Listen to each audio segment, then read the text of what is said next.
नमस्कार दोस्तों, स्वागत है आपका हमारी चैनल के एक और नई दिलचस्प वीडियो में। आज की स्टोरी मेरे नेबर ने शेयर की है, जिनका नाम मनोज है, जो कि एक गार्ड का काम करते हैं। तो ये इंसिडेंट 2015 की है, जब मनोज भाई की सूरत के सिविल हॉस्पिटल में नाइट गार्ड की नौकरी लगी थी। तो वो उनका पहला दिन था। उन दिनों सिविल हॉस्पिटल की नई नई रेनोवेशन भी चल रही थी, तो थोड़ा खाली खाली ही थी वो हॉस्पिटल। तो मनोज भाई का शिफ्ट रात 9 से सुबह के 7 बजे की थी। काम का पहला दिन था, तो मनोज भाई 8:30 बजे ही काम पे पहुंच जाते हैं। वहां सबसे घुलना मिलना होता है। वहां की रिसेप्शनिस्ट उनको पूरा सेकंड फ्लोर दिखा देती है और बोल देती है कि उसको पूरा सेकंड फ्लोर में पहरा देना है और कुछ जरूरत हो तो वो नीचे मिल जाएगी। इतना कह के वो चली जाती है।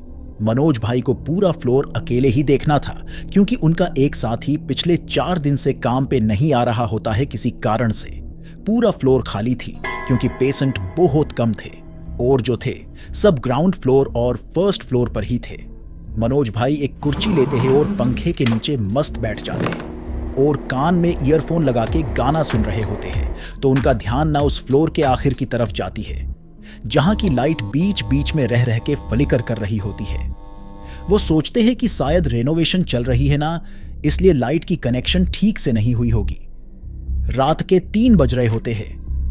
मनोज भाई को भी अब थोड़ी थोड़ी नींद आने लगी थी, तो वो सोचते हैं कि राउंड मारा जाए ताकि नींद से बच सके वो। तो वो राउंड मारने के लिए उठे ही थे कि जिस तरफ लाइट की फ्लिकरिंग हो रही होती है, वहां एक फ्लिकरिंग में उन्हें एक औरत का झलक दिखती है। मनोज भाई थोड़े से घबरा जाते हैं।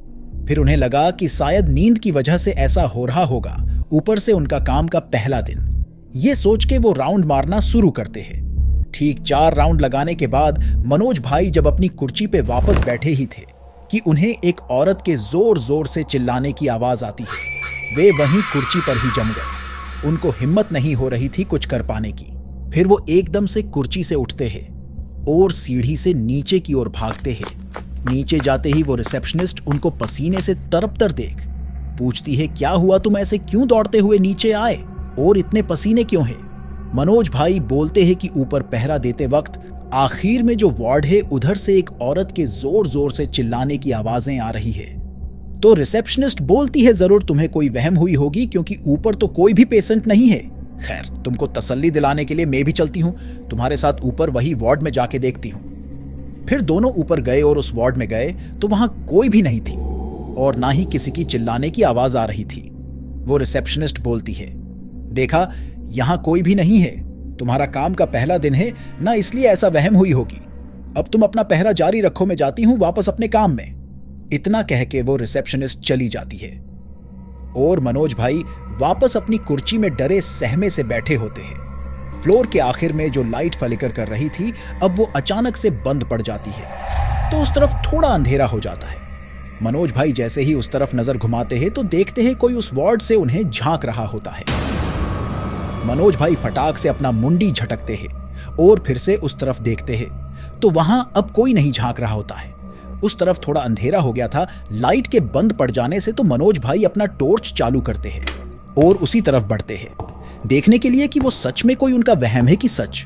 वो जैसे ही उस वार्ड तक पहुंचते हैं तो देखते हैं कि कुछ डॉक्टर्स एक पेशेंट को, जो कि एक औरत होती है, उन्हें शॉक ट्रीटमेंट दे रहे होते हैं और वो औरत जोर जोर से चिल्ला रही होती है। ये वही चिल्लाने की आवाज है जो मनोज भाई ने थोड़ी देर पहले सुनी थी।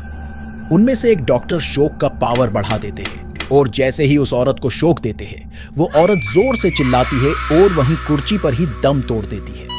उसके बाद वहां जितने भी डॉक्टर्स थे, वो अचानक से हवा में ही गायब हो गए। अब उस औरत के सिवाय वहां कोई डॉक्टर नहीं होती है। फिर वो औरत अपने कुर्सी से एकदम से उठती है और मनोज भाई की तरफ मुड़ती है। उस औरत की आंखें पूरी काली पड़ गई थी।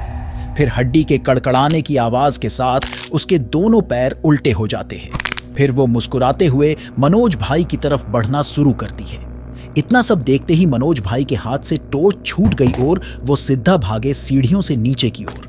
वो एक फ्लोर सीढ़ी से नीचे उतरते हैं। देखते हैं कि वो फिर से सेकंड फ्लोर पे ही आ गए हैं। फिर से वो सीढ़ी से नीचे उतरते हैं, देखते हैं वो सेकंड फ्लोर पे ही आ गए हैं। वो अब हनुमान चालीसा बोलना शुरू करते हैं और आव देखे ना ताव सीधा सीढ़ी से नीचे उतरते गए लगातार। पर हर बार वो सेकंड फ्लोर पे ही आके रुक रहे थे। वो सेकंड फ्लोर से नीचे जा ही नहीं पा रहे थे। फिर अचानक से वो भूत उनके आंखों के ठीक सामने आ जाती है।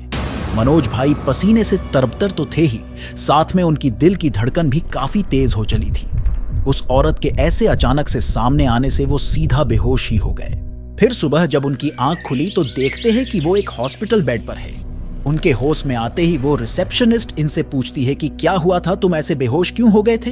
फिर मनोज भाई रात की सारी घटनाएं बताते हैं, पर उन पर कोई यकीन नहीं करते हैं। मनोज भाई तो उसी वक्त वो नौकरी छोड़ देते हैं।